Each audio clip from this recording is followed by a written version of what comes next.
विद्यार्थी मित्रांनो, सह्याद्री ट्युटोरियल्स मध्ये तुमचं स्वागत आहे. टार्गेट, एम, ड्रीम काय आहे? 100 पर्सेंटाइल. आपल्याला 100 पर्सेंटाइल हे टार्गेट ठेवून अभ्यास करायचा आहे. बरोबर आहे. मोठं टार्गेट असलं ना, आपोआप आपलं टार्गेट एम अचीव्ह होणार आहे, हे तुम्हाला माहिती आहे, मला पण माहिती आहे. मग यात मेन अडथळा, मेन प्रॉब्लेम कुठला आहे? डिस्कस करूया. त्याच्या अगोदर तुम्हाला माहिती आहे, आपण एक ऑफलाईन बॅचमध्ये प्रिलिम एक्झाम घेतली होती 5 तारखेला. त्याचे पेपर सगळे चेक करून झालेत. त्यातला एका मुलाचा पेपर मला तुमच्याबरोबर डिस्कस करायचा आहे. किती स्कोर आहे त्या मुलाचा? मी तुम्हाला सांगू का? की त्या मुलाला 70 पैकी अल्मोस्ट 31 काहीतरी मार्क पडलेत बरं का. खूप चांगला स्कोर आहे. या लेव्हलला एवढा चांगला स्कोर पण नाही. मी बिलकुल खुश नव्हतो त्या मुलावर लक्षात घ्या. रिझन काय? ह्यात 31च्या 31 मार्क हे फक्त थिअरीवरती मिळालेत आणि त्या स्टुडंटला त्या पेपरमध्ये 35 मार्काचे न्यूमेरिकल्स होते आणि त्यात मिळाले किती? भोपळा. 0. शॉकिंग आहे. न्यूमेरिकल्स एवढे सोपे होते, न्यूमेरिकल्स एवढे सोपे होते, पण नाही आले, नाही आले. मग थांबा. मी तुम्हाला काय सांगितलंय, की फिजिक्स न्यूमेरिकल जमले तरच तुमचं टार्गेट अचीव्ह होणार आहे. तरच तुम्ही 99 प्लस 100 पर्सेंटाइलकडे पोहोचणार आहे. तरच. त्याच्याशिवाय होणार नाही. मग काय करायचं या स्टुडंटचं सांगा? काय केलं असेल मी? सांगतो. त्याच्या बाबतीत मी जे निर्णय घेतले, मी तुम्हाला ते करायला होतं. बघा आता 10 तारखेला आपल्या क्लासमध्ये केमिस्ट्रीचा पेपर आहे.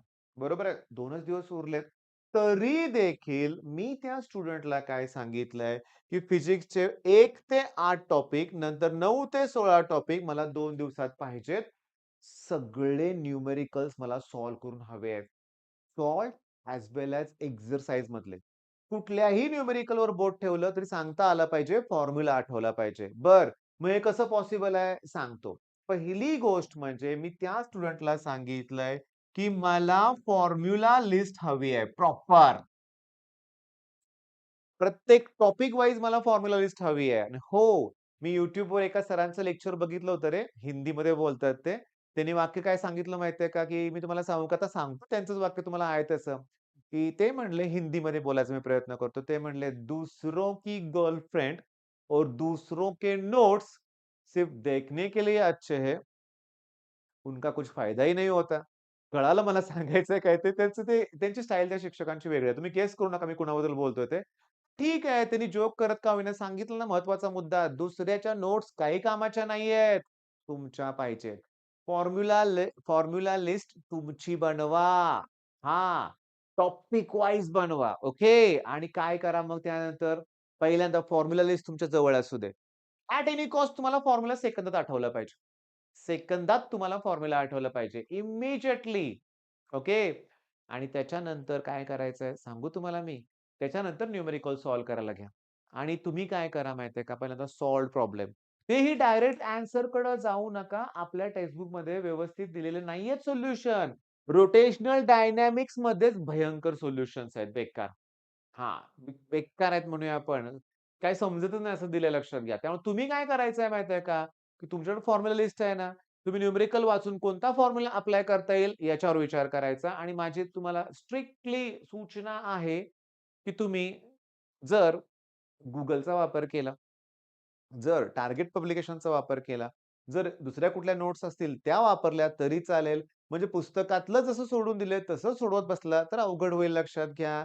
बरेचशा टॉपिक मधले बरेचशे न्यूमेरिकल फार टफ दिलेले आहेत सॉल्व्ह करून ते नकोय आपल्याला. ओके. म्हणजे आता मला काय करायचंय माहितीये का? जाऊ दे. फिजिक्सच्या आपण 3 प्रिलिम घेणार आहे. केमिस्ट्रीचे पण 3 पेपर होणार आहेत, मॅथ्सचे पण 3 पेपर होणार आहेत. अख्ख्या जानेवारी महिन्यामध्ये आणि सीईटीच्या 9 तारखेपासून डेली टेस्ट असणार आहेत. आपल्या ॲप्लिकेशनवरती त्या टेस्ट असणार आहेत बरं का. बोर्डचे पेपर मी तुम्हाला अवेलेबल करून देईन, पण सीईटीचे पेपर हे ॲप्लिकेशनवरती असणार आहेत.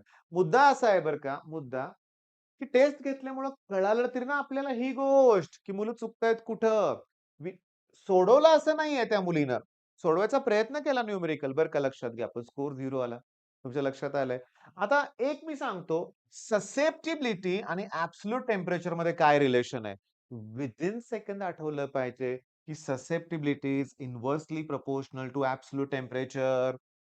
पुस्तकात मॅग्नेटिक मटेरियलमध्ये शेवटचं न्यूमेरिकल आहे. ते आहे तसं आपल्या क्लासच्या त्या टेस्ट पेपरमध्ये होतं.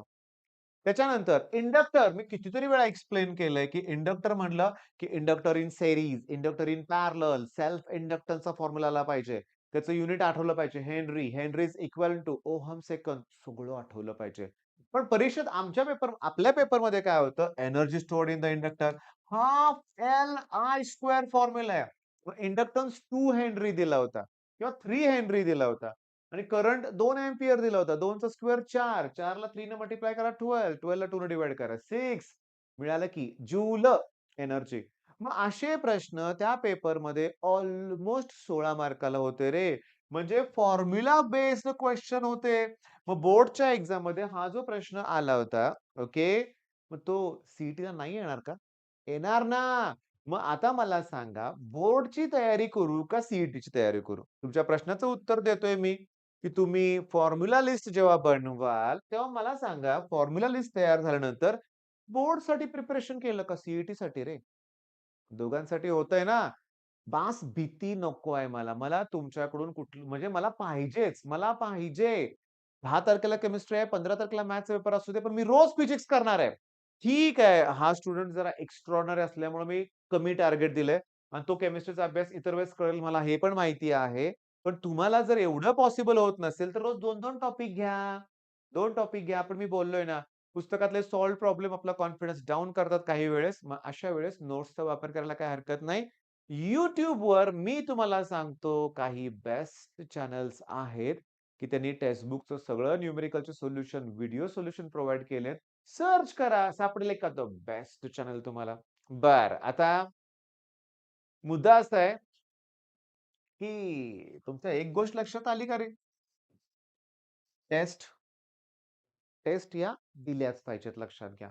बरं सर आम्ही अफोर्ड करू शकत नाही. 400, 500, 800 ला टेस्ट सीरीज अवेलेबल आहेत.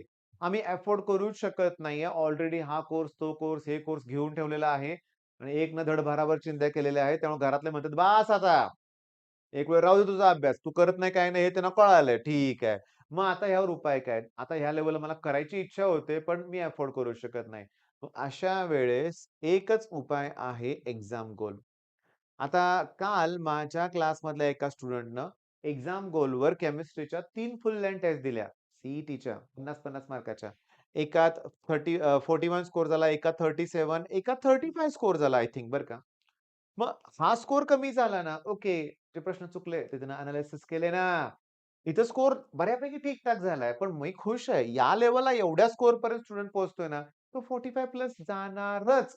कन्सिस्टंटली अभ्यास केला तर. ओके. मग आता ॲट एनी कॉस्ट फिजिक्स असू दे, नाहीतर केमिस्ट्री असू दे. न्यूमेरिकल्स टाळता येणार नाहीत. न्यूमेरिकलसाठी लागणारे फॉर्म्युले तयार केले, की फॉर्म्युला झाला, की तुम्ही लगेच त्याचं युनिट पण तयार करायचं बरं का बाळांनो. फॉर्म्युलामध्ये ज्या व्हॅल्यू आहेत, त्याला एसआय युनिटमध्ये कन्व्हर्ट करायचा प्रयत्न करायचा. म्हणजे मला सांगतो फ्रिंज विड्थचा फॉर्म्युला असतो lambda D by D. Okay. त्याला वाय असं नोटेशन किंवा एक्स असं नोटेशन असतं लक्षात घ्या. गंमत सांगू का? लॅम्बडा वेव्हलेंथ आहे. मग ती नॅनोमीटरमध्ये देतील किंवा एंगस्ट्रॉम युनिटमध्ये देतील. कॅपिटल डी हे सोर्स आणि स्क्रीन मधलं डिस्टन्स असतं. ते सेंटीमीटर किंवा मीटरमध्ये देतील. स्मॉल डी म्हणजे डिस्टन्स बिटवीन सोर्स ते मिलीमीटरमध्ये देतील. मग एकाच न्यूमेरिकलमध्ये 3 वेगळ्या-वेगळ्या व्हॅल्यू 3 वेगळ्या-वेगळ्या युनिटमध्ये देतात. तुम्हाला त्याला एसआयमध्ये कन्व्हर्ट करायला जमलं पाहिजे. मग एवढं केल्यानंतर गॅरंटीनं यश मिळणार आहे. मिळवून दाखवूया आपण. All the best.